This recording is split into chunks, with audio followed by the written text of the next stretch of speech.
Perkenalkan, nama saya Diana Latifa Aryani dari Prodi Akuntansi dengan NIM 2902050018 semester 4 Universitas Pancasakti Kampus D.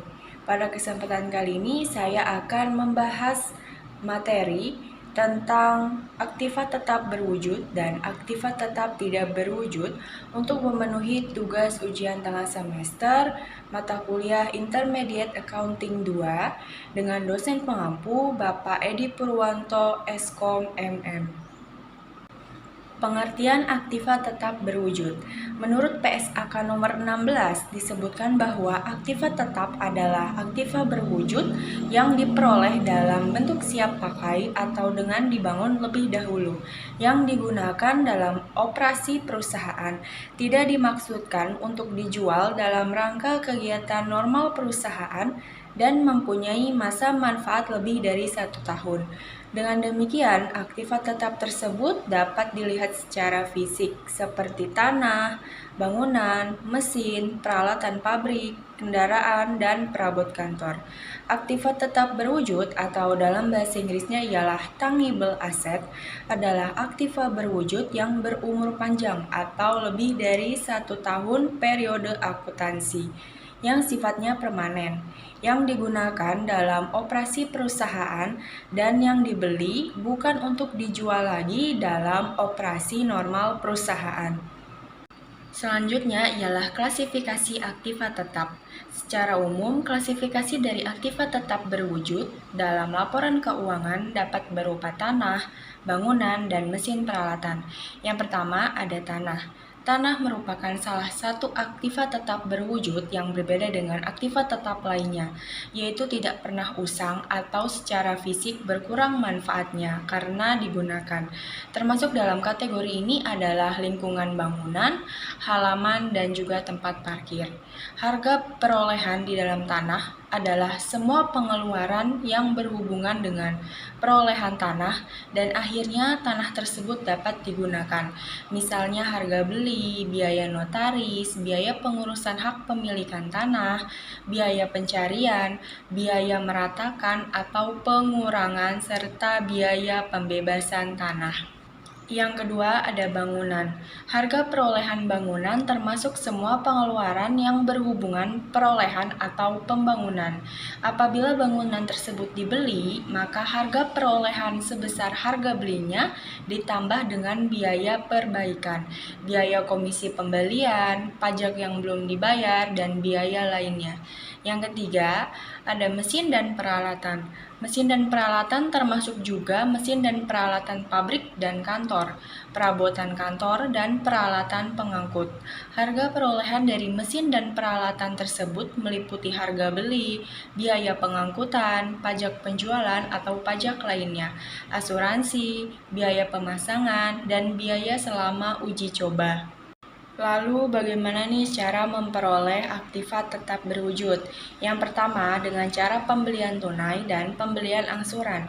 Perolehan aktiva tetap dengan cara pembelian tunai, maka penilaiannya didasarkan pada harga pembelian, termasuk seluruh pengeluaran biaya, sehingga dapat digunakan dan dikurangi dengan potongan pembelian, atau dicatat sebagai kerugian apabila potongan pembelian tersebut tidak dimanfaatkan.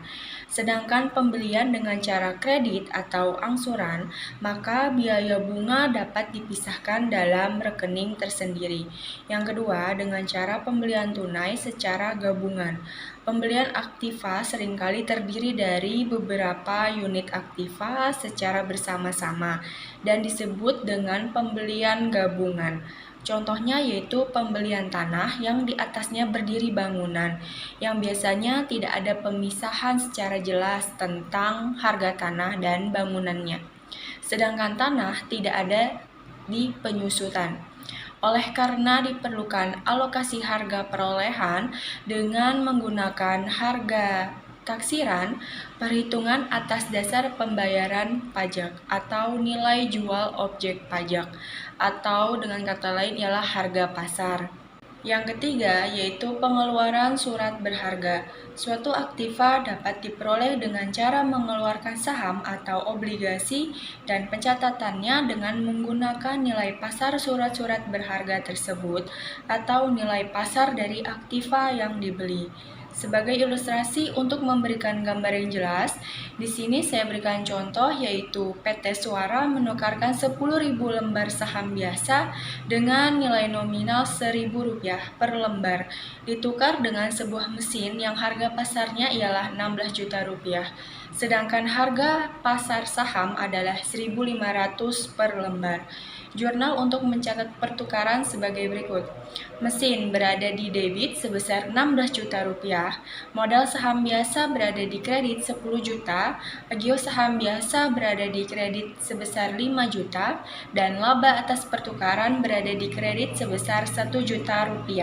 Yang keempat yaitu pertukaran aktiva. Suatu aktiva dapat diperoleh dengan cara pertukaran dengan aktiva lain yang sejenis atau tidak sejenis. Pengakuan dari perolehan aktiva tersebut didasarkan pada nilai wajar atas aktiva yang diserahkan setelah disesuaikan dengan jumlah pengeluaran kas atau setara dengan kas.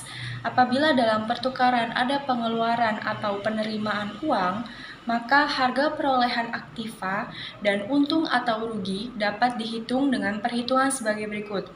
Rumus untuk harga perolehan aktiva ialah nilai wajar aktiva yang diserahkan ditambah pengeluaran kas dikurang penerimaan yang diserahkan kas. Sedangkan rumus untuk menghitung untung atau rugi ialah nilai wajar aktiva yang diserahkan dikurangi nilai buku aktiva yang diserahkan. Penilaian aktiva tetap berwujud.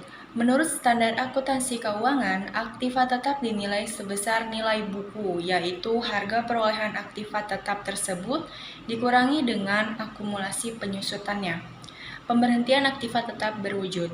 Aktiva tetap dapat dihentikan dari pemakaian dengan cara dijual, ditukarkan, ataupun karena rusak. Untuk selanjutnya ialah pengertian aktiva tetap tidak berwujud. Aktiva tetap tidak berwujud adalah aktiva yang sulit dirubah bentuk dan wujudnya non-fisik.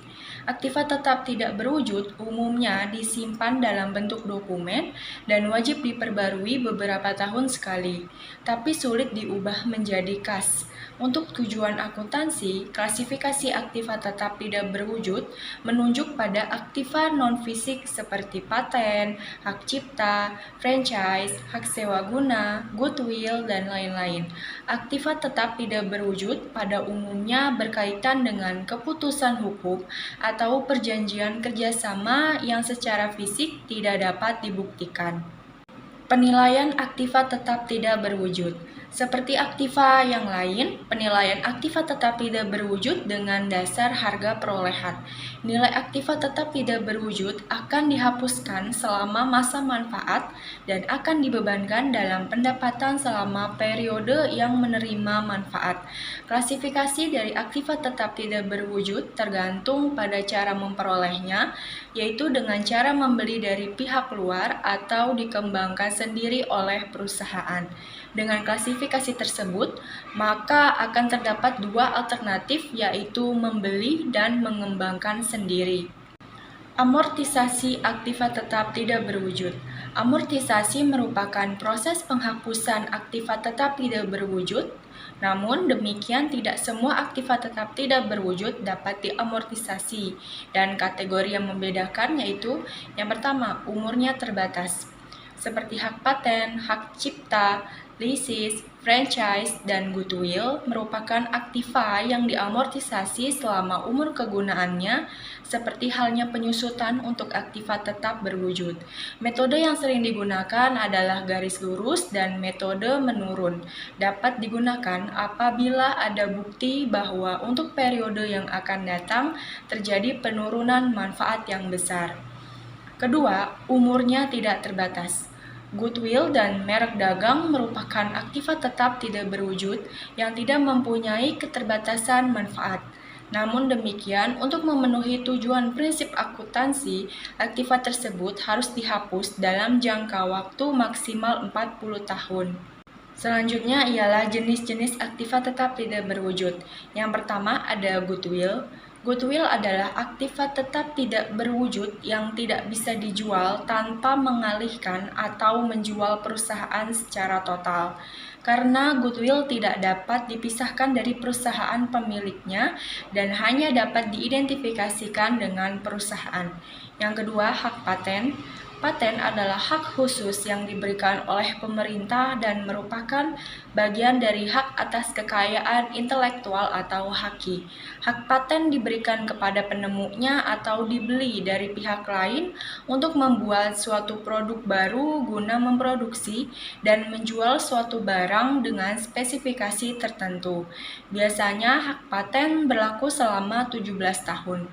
Yang ketiga ada hak cipta. Hak eksklusif pencipta yang timbul secara otomatis berdasarkan prinsip deklaratif setelah suatu ciptaan diwujudkan dalam bentuk nyata tanpa mengurangi pembatasan sesuai dengan ketentuan peraturan perundang-undangan. Yang keempat yaitu franchise. Franchise merupakan pertemuan ciri khas usaha yang dimiliki pihak lain dengan suatu imbalan berdasarkan persyaratan yang ditetapkan oleh pihak lain tersebut dalam rangka penyediaan atau penjualan barang dan jasa.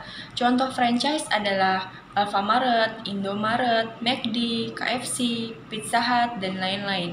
Yang kelima, hak sewa guna.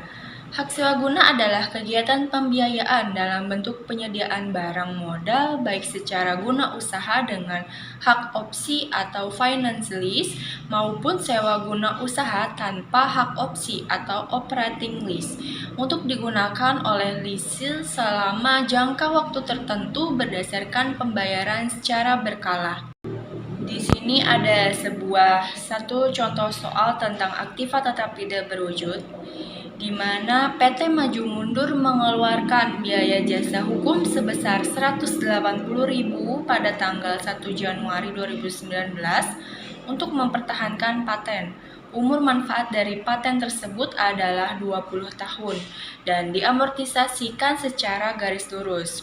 Pertanyaannya ialah buatlah pencatatan pada tanggal 1 Januari 2019 dan 31 Desember 2019. Kita buat jurnal pada tanggal 1 Januari 2019 terlebih dahulu.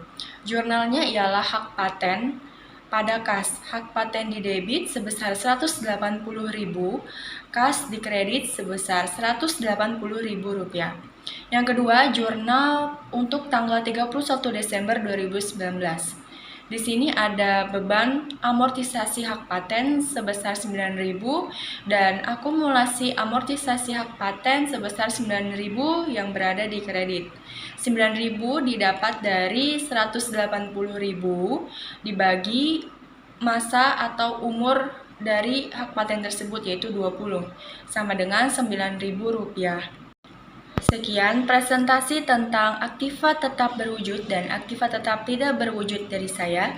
Kurang lebihnya mohon maaf. Wabillahi taufiq wal hidayah. Wassalamualaikum warahmatullahi wabarakatuh.